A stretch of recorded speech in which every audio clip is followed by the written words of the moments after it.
Hello everyone, कैसे आप सभी लोग। आशा करती हूँ आप सभी लोग बहुत ही अच्छे हैं। तो कल मैंने यहाँ पे एक वीडियो पब्लिश किया था रिगार्डिंग एडमिट कार्ड, जो कि Rajasthan judicial services mains examinations 2024 का था, जहाँ पर कि मैंने बताया था कि एडमिट कार्ड जो है वह ऑफिशियली 12 अगस्त को यहाँ पे ऑफिशियल वेबसाइट पे आ चुका है। इसको डाउनलोड कैसे करना है ये सब बताया था। साथ ही वहाँ पर एक इम्पॉर्टेंट नोट था, वह था कि इंस्ट्रक्शंस फॉर कैंडिडेट। और मैंने ये भी कहा था कि मैं जल्द ही इसके ऊपर एक फुल डिटेल वीडियो बनाऊंगी। तो आज मैं आप सभी के सामने यही एक फुल डिटेल वीडियो है जो मैं लेकर आई हूँ। इससे पहले जब आरजेएस प्री एग्जामिनेशन हुआ था तब भी मैंने एक ड्रेस कोड को लेके और वहाँ के कुछ इंस्ट्रक्शंस थे उसके रिगार्डिंग मैंने एक फुल डिटेल वीडियो बनाया था।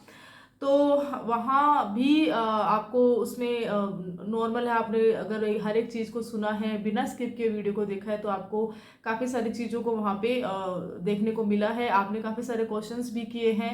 मैंने कोशिश की थी कि सभी जितने भी क्वेश्चंस मैं अटेंड कर पाती हूँ सबको मैं आंसर करूँ, मेरी यही कोशिश रहती है। तो चलिए, वीडियो आज हो सकता है थोड़ा सा लंबा हो जाए, क्योंकि जो इंस्ट्रक्शंस है टोटल 25 इंस्ट्रक्शंस यहाँ पे मेंस एग्जामिनेशंस के लिए बताए गए हैं। लेकिन यहाँ पर मैंने जो 25 जो इंस्ट्रक्शंस है उनको बहुत ही स्पेसिफाई करके यहाँ पे बताने की कोशिश करूंगी। तो चलिए वीडियो को शुरू करते हैं।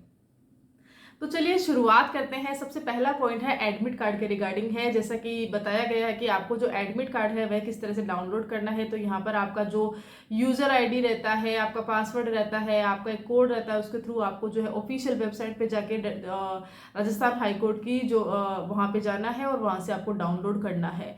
अब उसके बाद में आपको करना क्या है, उस जो एडमिट कार्ड है उसका प्रिंट आउट आपको निकालना है। यहाँ पे जो सेकंड ऑप्शन जो पॉइंट है उसमें यही कहा गया है कि आपको जो एडमिट कार्ड है उसका प्रिंट आउट अपने साथ लेकर आना ही है। और किसी रीजन से अगर आप अपना प्रिंट आउट साथ में नहीं लेकर आते हैं, वहां पे रीजन कुछ भी हो सकता है आप लेकर आए हो, भूल गए हो, जो भी है, इसलिए एक बार फिर से चेक कर लेना है आपको एग्जाम के टाइम पे।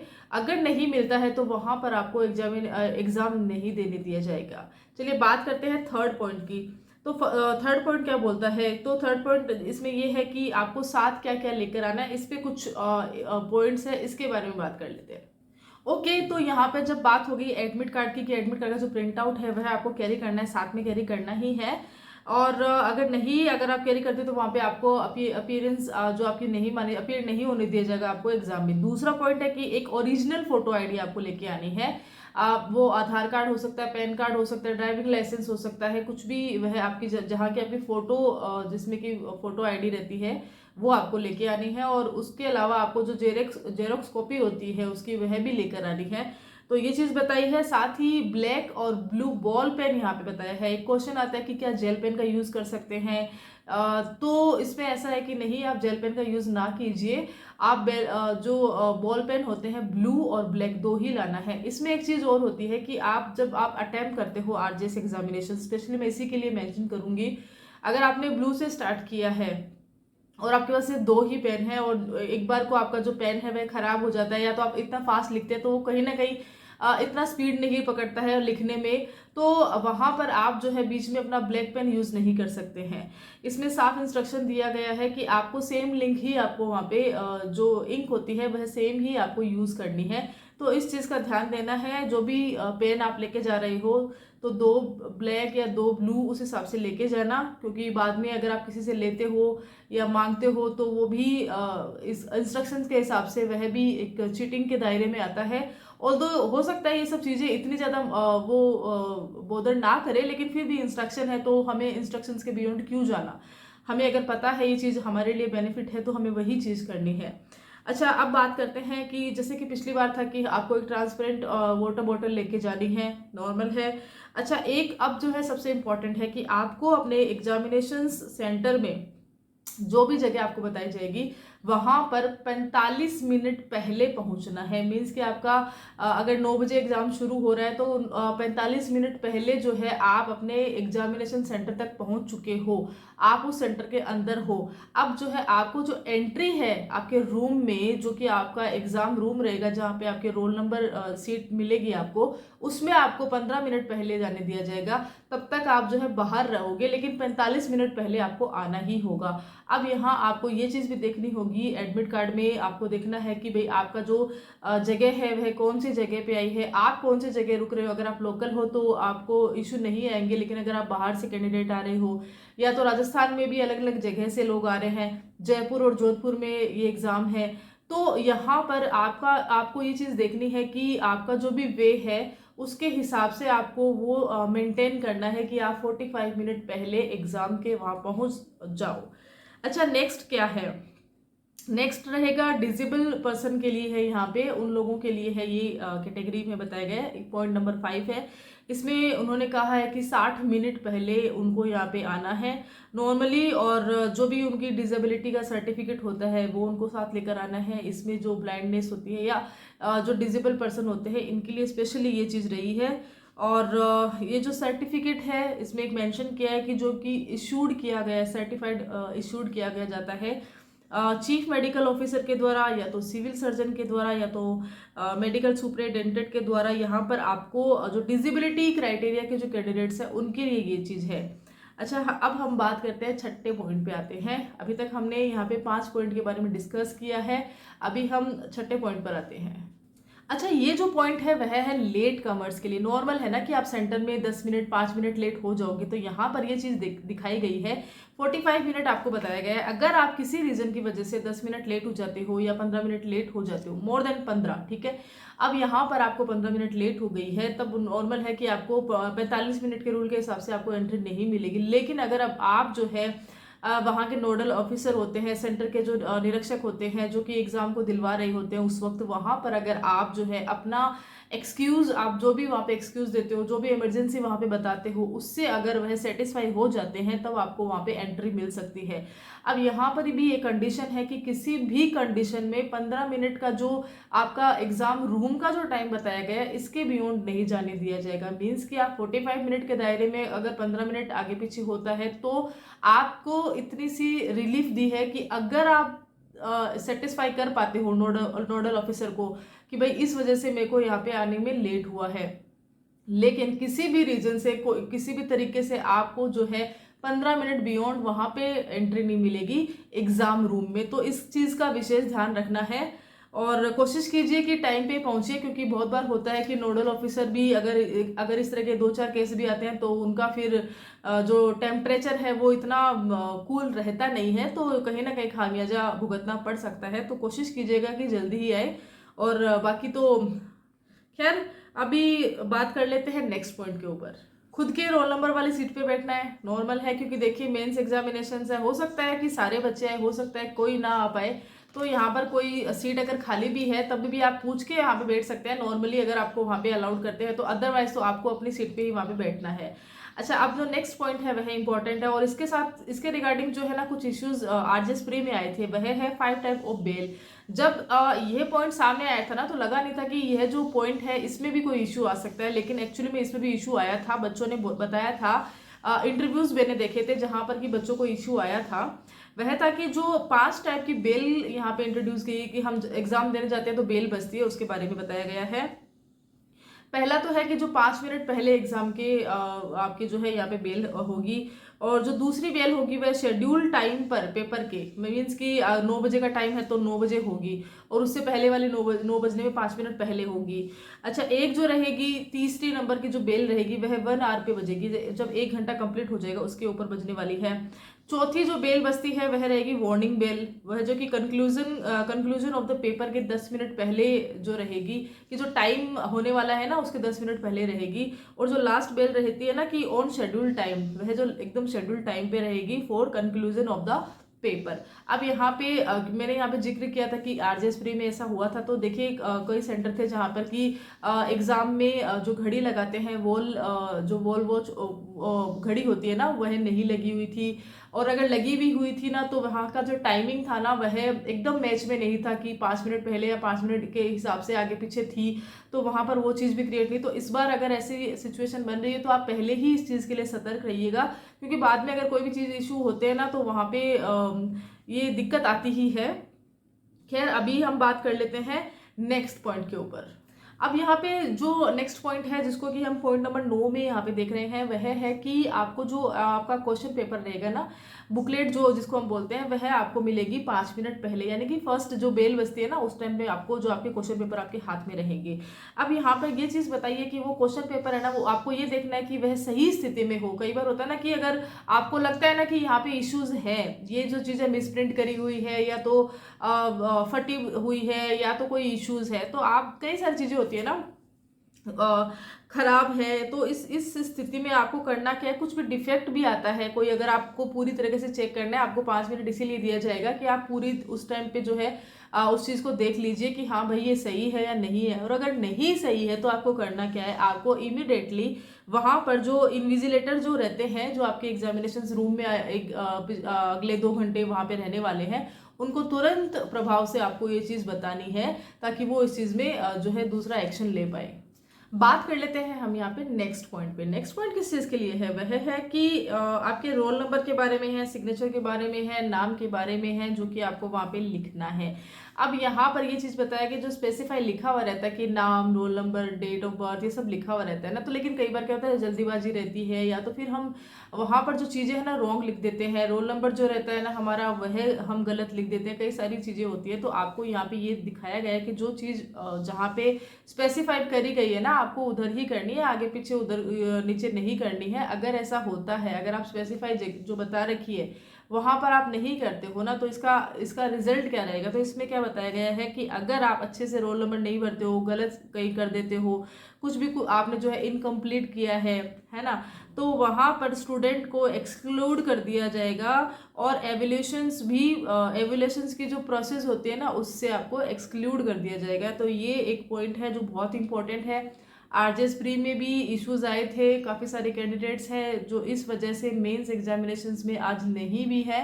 तो बहुत इम्पॉर्टेंट है ये, तो इस चीज़ का ध्यान रखना है।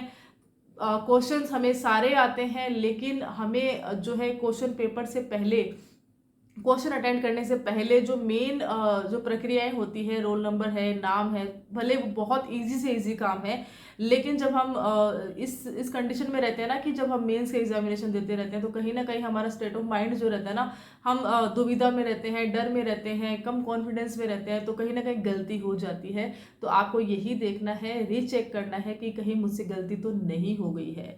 तो चलिए अभी नेक्स्ट पॉइंट पे बात कर लेते हैं।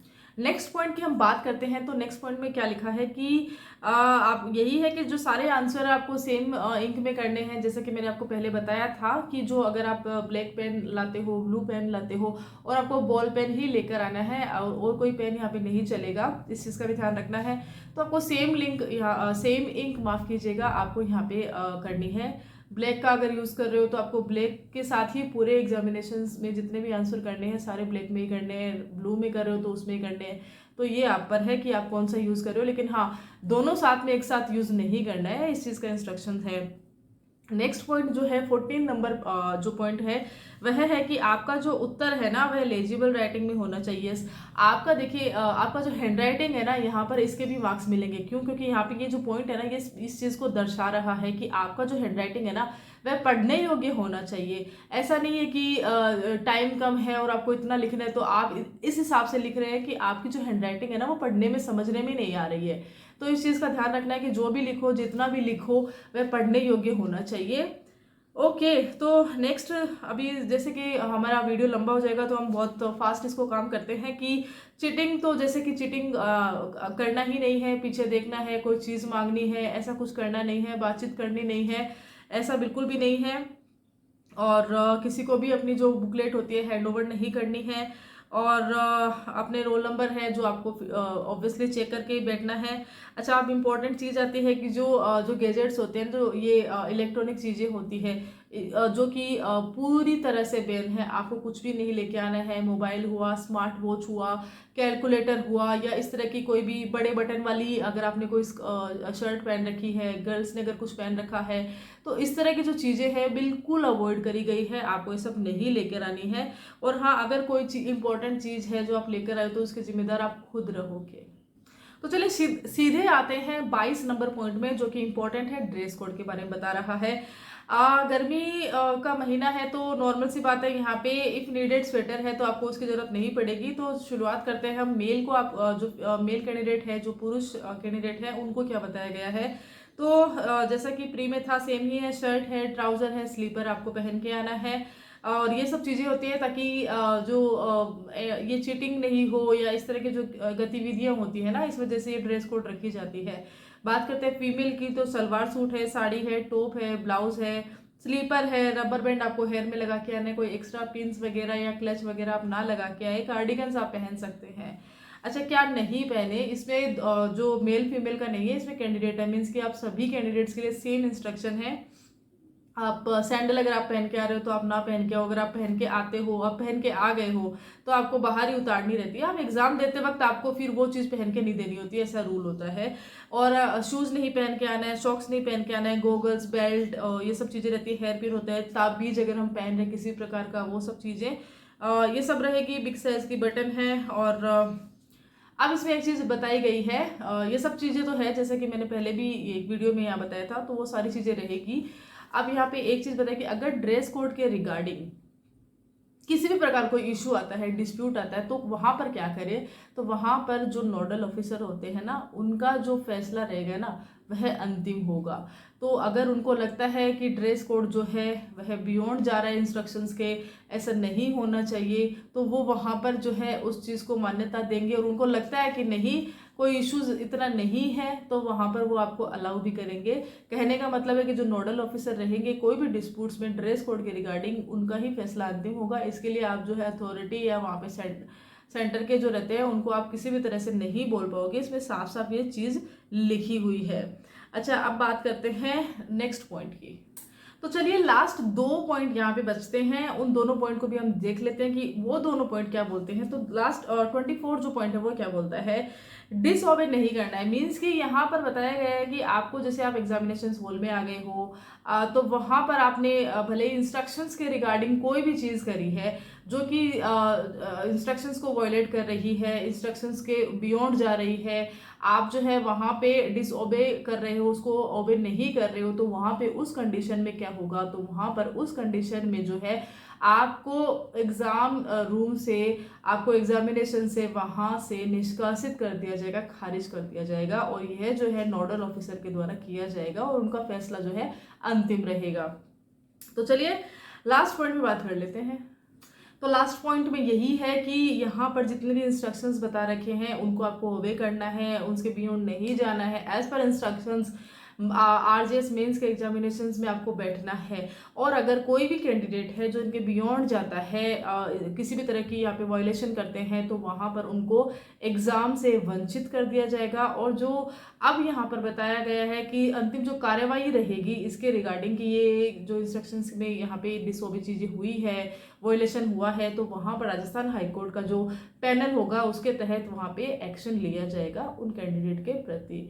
तो ये था एक वीडियो रिगार्डिंग इंस्ट्रक्शंस जो कि बहुत इंपॉर्टेंट होते हैं। बहुत बार हम जो है बहुत सारी चीज़ों की तैयारी कर लेते हैं, लेकिन कहीं ना कहीं छोटी छोटी चीज़ों के लिए हम जो है एग्ज़ाम में वंचित हो ही जाते हैं। आपने देखा होगा कि बच्चे दूर से आते हैं, अच्छी तैयारी करके आते हैं, साल भर तक की पढ़ाई करके आते हैं, माता पिता उनके साथ आते हैं, एग्ज़ाम दिलवाने के लिए आते हैं, लेकिन कहीं ना कहीं 5 मिनट की देरी से उनको एग्ज़ाम में नहीं बैठने दिया जाता है, एग्ज़ाम हॉल बंद कर दिए जाते हैं। बहुत सारी चीज़ें होती हैं, बहुत कॉमन चीज़ है और देखा जाए तो बहुत छोटी सी चीज़ है, लेकिन हम जो है अगर कोशिश करेंगे कि नहीं हमारा जो टाइम है वह इतना, और हमें जो है कम से कम तो अगर 45 मिनट बताया गया है तो हम जो है वहाँ पे 50 मिनट पहले ही चले जाएंगे, क्योंकि 5 मिनट की जल्दी जो है कोई इशू क्रिएट नहीं करेगी, लेकिन 5 मिनट की जो लेट है आपको एक्सप्लेनेशन की स्थिति में लाके छोड़ देगी। तो कोशिश यही कीजिएगा। बाकी कोई भी अपडेट आती है रिगार्डिंग और भी यहाँ पे, तो मैं आपको यहाँ पे शेयर करूँगी। और आरजेएस के रिगार्डिंग अगर कोई लेटेस्ट अपडेट आती है तभी मैं यहाँ पे शेयर करूँगी।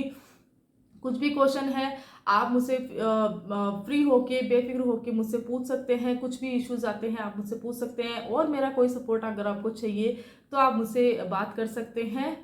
Till then, thank you so much.